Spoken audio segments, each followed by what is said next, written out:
Salut, c'est Loïc, bienvenue dans cette toute nouvelle vidéo YouTube où j'ai le plaisir de te retrouver mon ami, et aujourd'hui j'aimerais te donner les 10 étapes qui te permettront d'atteindre le statut de frontalier suisse en toute sérénité. Beaucoup trop de personnes qui souhaitent se lancer dans cette aventure pensent que tu fais tes valises, tu viens t'installer à la frontière suisse, tu poses tes CV et boum, t'as ton 4000 € par mois qui tombe. Mais c'est totalement faux. Et ceux qui ont cette mentalité de raccourci rentrent la plupart du temps chez eux la queue entre les jambes sans aucun résultat positif. Alors ne fais pas partie de ce bord et une réelle réflexion pour faire les choses carrées, et je suis là pour te guider au travers de cette vidéo. On est parti, let's go. Première étape, vire-moi ton entourage toxique. Quand j'ai eu cette volonté d'aller bosser en Suisse en 2018, peu de personnes allaient dans mon sens. La plupart de mon entourage me disaient des phrases du style « Mais si ce serait si simple et si avantageux, mais tout le monde irait en Suisse. » Je connais quelqu'un qui m'a dit que c'était pas si bien que ça. Déjà, si de telles paroles sortent de la bouche de personnes qui sont dans ton entourage, change ton entourage. J'ai une règle d'or pour savoir si quelque chose en vaut vraiment le coup. Je demande tout simplement aux concernés, aux personnes qui ont vécu la situation.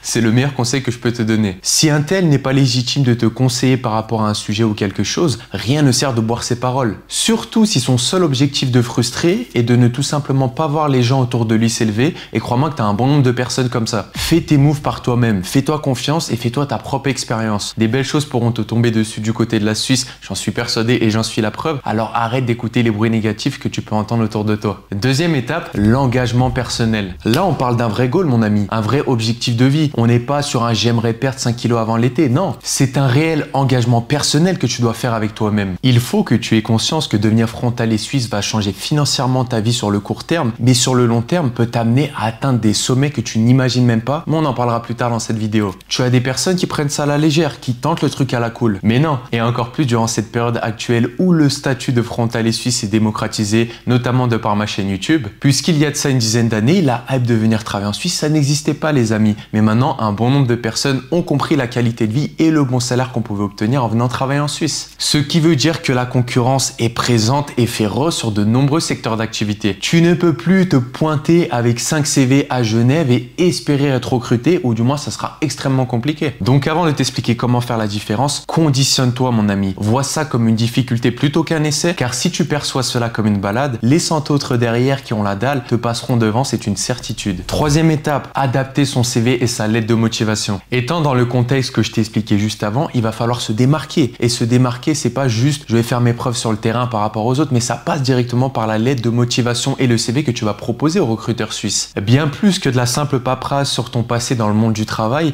c'est un ticket d'entrée pour le concert qu'est la Suisse. Et comme un événement, si tu ne prends pas le temps de l'adapter et de le confectionner pour le marché, tu auras la place classique, tout en haut sur les gradins au fond du concert. Mais si tu prends le temps, que tu as les bonnes méthodes, la bonne confection, le bon contenu, crois-moi que tu auras le golden ticket qui te permettra d'être en bord de scène et d'avoir accès aux meilleurs jobs avec les meilleurs salaires, c'est une certitude. Je me le répète, mais la Suisse, ce n'est pas je prends mon chiffon de CV que j'avais pour mes anciens jobs en France et je postule avec ça sur le marché suisse. Non, absolument pas. Que ce soit la forme, le fond, les expériences, les diplômes, les langues, les intérêts, tout est différent. Et si tu ne prends pas le temps d'adapter cela, c'est une rafale de vent que tu récolteras. D'ailleurs, mon équipe et moi-même, au travers de notre formation, créons chaque jour des CV ultra personnalisés qui font 100% la différence sur la concurrence, et je t'expliquerai cela en fin de vidéo. Quatrième étape, faut segmenter tes candidatures. Le premier réflexe d'une personne lambda sur le sujet qui souhaite travailler en Suisse, c'est je vais sur Google, je tape offre d'emploi je vais sur n'importe quel site d'annonce, Jobs, Indeed, etc. et je postule à toutes les offres qui me ressemblent de près ou de loin. Mais c'est totalement nul de faire ça. C'est le meilleur moyen de ne pas trouver de job et de passer pour le français qui est prêt à postuler à n'importe quoi juste pour avoir un SMIC suisse. Quand ton CV et ta lettre de motivation sont propres, c'est très bien, tu as rechargé les cartouches de tes armes. Maintenant, tes balles sont précieuses, alors ne les liquide pas d'un trait, mais joue le rôle d'un sniper et vise avec attention les offres qui te correspondent réellement. Cela te permettra de garder le côté qualitatif de ton profil, et tu sais mon ami, le marché du travail en Suisse, il est tout petit, tout le monde se connaît, donc ça évitera aussi de perdre ton temps sur ces sites d'annonces en ligne où la concurrence est ultra rude. Cinquième étape, se préparer correctement à l'entretien d'embauche. Alors déjà, si tu as atteint cette étape, chapeau bas mon ami, c'est que les précédentes ont été remplies, mais on est loin de la finalité. Et oui, comme tu le vois, ce n'est pas si simple. Tu seras forcément parmi les meilleurs sélectionnés pour le poste en question, et hormis le CV, là c'est le concret, c'est l'humain qui va jouer, ça va être le one-to-one que tu vas avoir avec le recruteur, et pour réussir, il n'y a pas de secret, c'est la préparation. Arriver à l'entretien en pensant que c'est ton talent qui va faire la différence sur le tas, non, ça tu l'oublies. Les recruteurs suisses, pour avoir de nombreuses fois collaboré avec eux, aiment le tac au tac, les réponses intelligentes et structurées. Ils aiment que tu sois imprégné en avance de la société dans laquelle tu t'apprêtes à travailler. Mon premier conseil, même s'il y a une une stratégie complète que je peux te donner, ça va être de t'intéresser au passé, au présent et aux perspectives d'avenir de la société. Grâce à ça, tu pourras rebondir et ça va clairement montrer ton intéressement face au recruteur pour l'enseigne en question. On en vient à la 6e étape qui va être de se loger à la frontière suisse. Se loger en France d'une façon générale et se loger à la frontière suisse est totalement différent. Il faut que tu saches une chose, entre les Français qui débarquent en masse pour tenter cette expérience, les Suisses qui viennent s'installer du côté français parce que c'est beaucoup moins cher que sur leur territoire et les voyageurs en tout genre, la demande locative est bien plus supérieure à l'offre. Et si tu n'es pas préparé et si tu n'as pas les connaissances nécessaires, tu vas tourner en rond pendant des mois avant de trouver un logement sur le long terme, ça c'est une certitude. Combien de personnes qui, malgré avoir trouvé un emploi en Suisse, se retrouvent dans des colocations de 3-4 personnes sans aucune intimité? Sur le long terme, c'est tout de même pesant. Mon meilleur conseil, et donc comme le CV, ça va être de travailler en amont les messages que tu vas envoyer aux propriétaires sur le bon coin, se loger entre particuliers, etc. pour égayer leur motivation et faire la différence sur les 99 autres personnes qui envoient des messages bourrés d'impolitesse. Et il n'y a pas de secret de toute manière. C'est l'accumulation de ces petits efforts qui t'amèneront à t'installer correctement à la frontière. 7e étape, et on en parle trop peu, gérer intelligemment son salaire. Alors, t'as le bon job, t'as le bon salaire, t'as le logement à la frontière, mais tu ne sais pas comment gérer correctement ton salaire provenant de la Suisse. Car qui dit salaire suisse, dit que tu seras payé en francs suisses et les solutions pour rapatrier son salaire, les solutions classiques qu'on va sûrement te proposer dès le départ sont catastrophiques en termes de coûts. Même ton propre employeur t'incitera dans le mauvais sur cette thématique en te disant que pour te verser ton salaire suisse,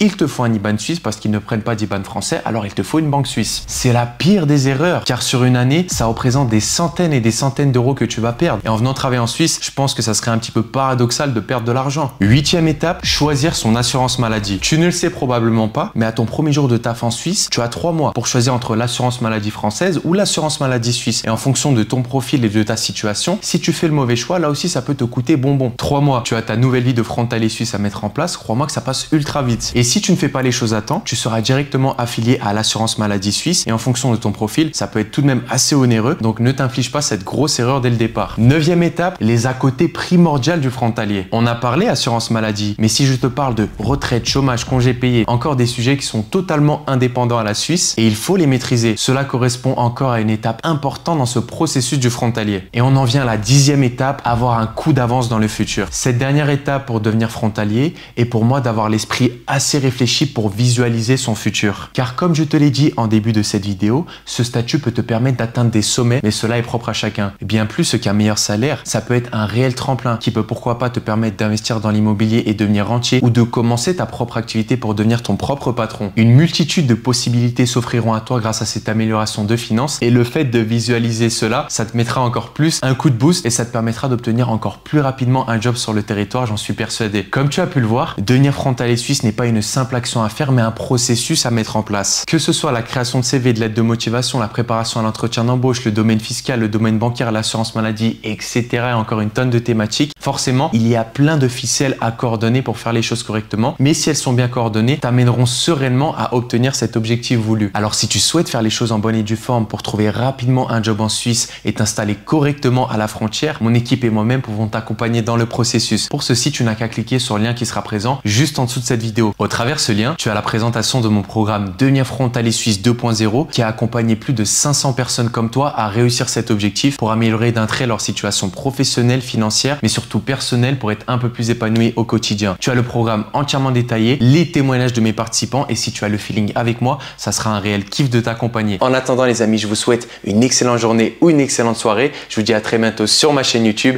C'était votre Dialoïc, prenez soin de vous. Ciao ciao à tous.